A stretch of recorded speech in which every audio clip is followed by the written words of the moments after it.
Thank you.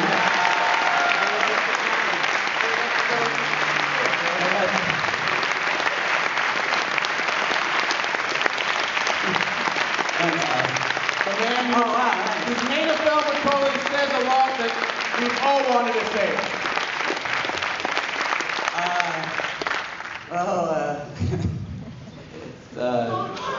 Don't shoot you.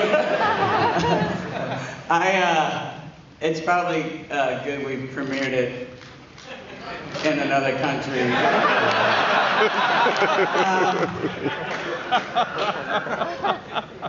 It felt really nice listening to your reactions to Frank's rants. You seemed to be very enthusiastic about what he had to say, and it made me feel like a Starbelly Sneetch, finding the other Starbelly Sneetches. I wrote this movie as a Christmas present to my wife. That's true. And she's also the costume designer. She's very supportive of what I do. And most of these people are friends and family and stuff. So I'm really exhausted and emotionally drained. So I apologize in advance if I forget any people that worked on the movie. But there's a fair share of us. We have well, we called in all kinds of favors. My friend Brad Morrison's here. He was one of the editors. And our very talented and handsome cinematographer, Bradley Stonesifer, is here. Go ahead, stand up. Give the ladies a thrill. Right? Right? I'm comfortable with my sexuality when I see a good-looking man. I can say, that's a good-looking man right there. He's also the shirtless guy in the Velocity commercial. So everybody works. And it's Tara's mom's birthday today, right now.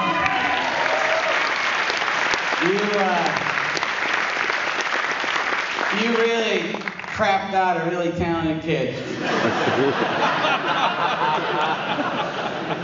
I'm coming out with a line of greeting cards. Happy birthday, Mom. You really set out an amazing baby. So,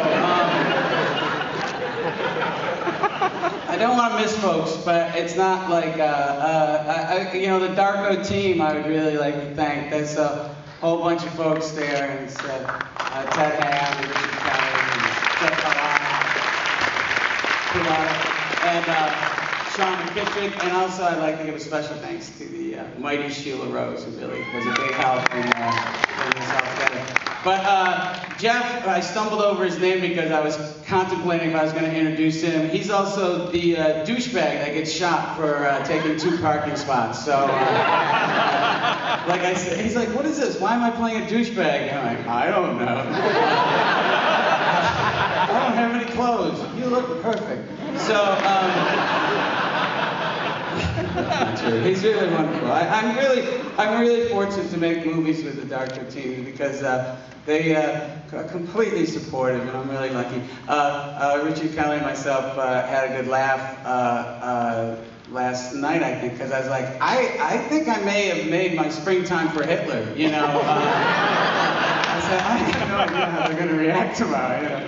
My viewer. So, I don't want to miss folks. That's my friend Leslie. No, well, you missed your credit, but it's in there at the end of the door. Because everybody helps. So I'd like to bring up the Joel and Tara if you have any questions, and come on up. Oh, you know what? Hey, Moonbeam, come on up. It's I call him Moonbeam. That's our cinematographer, because somebody's going to ask me some bullshit question about what was the frame rate that you shot that movie? So he'll answer that, you know. Is that shot on the red? All right, here's again. This is very, you know, if you like the movie, it's because of these two, because they're very amazing actors.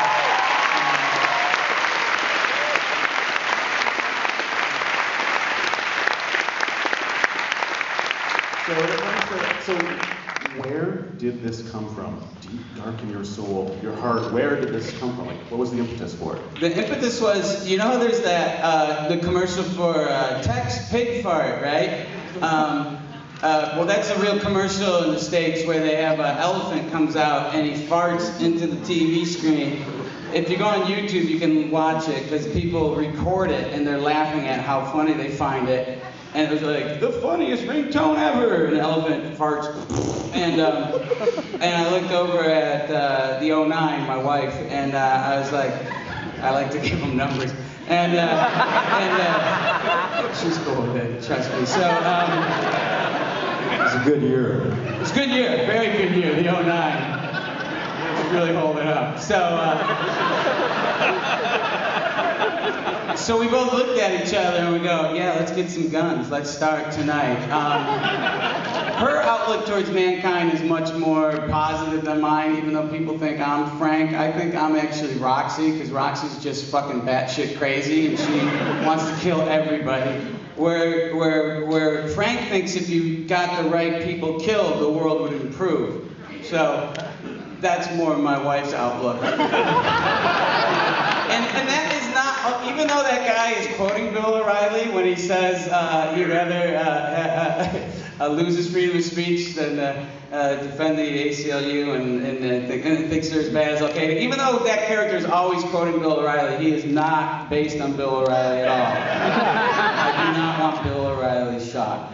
If he was based on Bill O'Reilly, I would have him trying to molest his producers with loofahs. Okay, I'll talk a lot. Let these guys go. All right, Tara, what was, how do you, when you got this script, this is a pretty audacious first kind of major role to be going around killing people, and I think you kind of knocked everyone dead with your performance.